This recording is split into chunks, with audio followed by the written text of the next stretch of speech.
अरे तेरा मोबाइल देना जरा। My mobile? By no means. By no means मतलब means I give you my mobile when hell freeze is over. अब ये हेल फ्रीज इज ओवर का क्या मीनिंग होगा? It's very simple, I give you when pigs fly. आसान शब्दों में नहीं बता सकते कहना क्या चाह रहे हो, मुझे कुछ समझ नहीं आ रहा। इन तीनों का मतलब एक ही है।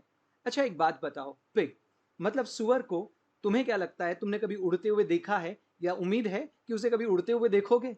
उड़ता हुआ पिग कभी हो ही नहीं सकता। बिल्कुल ठीक।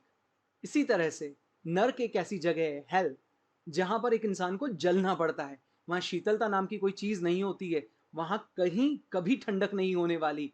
तो इन तीनों सेंटेंसेस में by no means, when hell freezes over या व्हेन पिग्स फ्लाई का मतलब एक ही है, नेवर, एब्सोल्युटली नॉट, मैं तुम्हें अपना मोबाइल नहीं दूंगा। या फिर I will give you my mobile when pigs fly. ऐसा मत कर यार। A friend in need is a friend indeed. ओहो, तुम भी इंग्लिश सीखने लगे? जरा मतलब बताना, a friend in need is a friend indeed का क्या मतलब होता है? हाँ, इसका मतलब मुझे आता है, जरूरत के समय काम आए वही दोस्त है। यार दे दे तेरा मोबाइल, कहीं खा के नहीं जा रहा, कुछ बिगड़ेगा नहीं तेरे मोबाइल का। तुझे मोबाइल दे दूं? You are such a butter fingers, I never give you my mobile. ये मुझे बटर फिंगर्स क्यों कहा? मेरी फिंगर्स पे तो कोई बटर नहीं है। When it comes to electronics you are like a bull in a china shop. पहले मुझे बोला बटर फिंगर्स, फिर उसके बाद कह रहा है bull in a china shop. और ये व्हेन इट कम्स टू, ये तीन अलग अलग चीजें इंग्लिश। भाई थोड़ा सिंपल में समझा दे इनका मीनिंग क्या है। अच्छा, समझाता हूं। याद है अभी 2 दिन पहले एक लैपटॉप गिराया था, और पिछले महीने जो कैमरा तोड़ा था। हाँ भाई, हो गया था। तो जैसे हाथों में अगर बटर लग जाए तो चीजें ढंग से पकड़ी नहीं जाती है, तेरा भी यही हाल है। कोई भी चीज तेरे हाथ में टिकती नहीं है, कभी इसको गिराता रहता है, कभी किसको गिराता रहता है। इसलिए मैंने कहा you are such a butter fingers. अच्छा, मगर वो बुल और चाइना शॉप का क्या सेंटेंस था, उसका क्या मतलब है?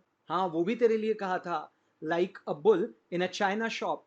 अरे एक बुल को, एक सांड को ऐसी दुकान में छोड़ दो जहां सारे बर्तन, खिलौने चीनी मिट्टी के बने हो, तो वो कितना नुकसान करेगा।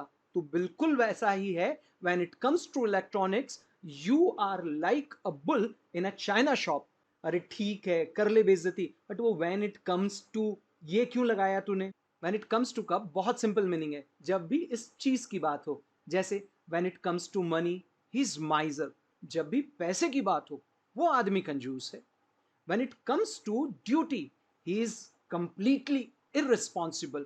जब भी जिम्मेदारी की बात हो वो पूरी तरह से लापरवाह व्यक्ति है। When it comes to electronics, you are like a bull in a china shop. ठीक है, मोबाइल तो तू देने से रहा, कम से कम 500 रुपए तो दे दे। मेरे पास एक फूटी कौड़ी नहीं है, अपना मोबाइल खुद ही ठीक करा लूंगा। 500 रुपए? अच्छा सोचता हूं, मगर एक बात बता, तेरे पास पैसा बिल्कुल नहीं है, इसे इंग्लिश में कैसे कहेगा? ये मुझे पता है। जब आपके पास बिल्कुल भी पैसा ना हो तो आप कह सकते हैं आई एम ब्रोक, या फिर आई हैव नो मनी। तो भाई आई एम ब्रोक दे रहा है क्या 500 रुपए? By all means a friend in need is a friend indeed. Thank you भाई, यू आर वेलकम। मगर अपनी इंग्लिश को इंप्रूव करने के लिए इस चैनल को शेयर और सब्सक्राइब करना मत भूलिएगा। नमस्ते।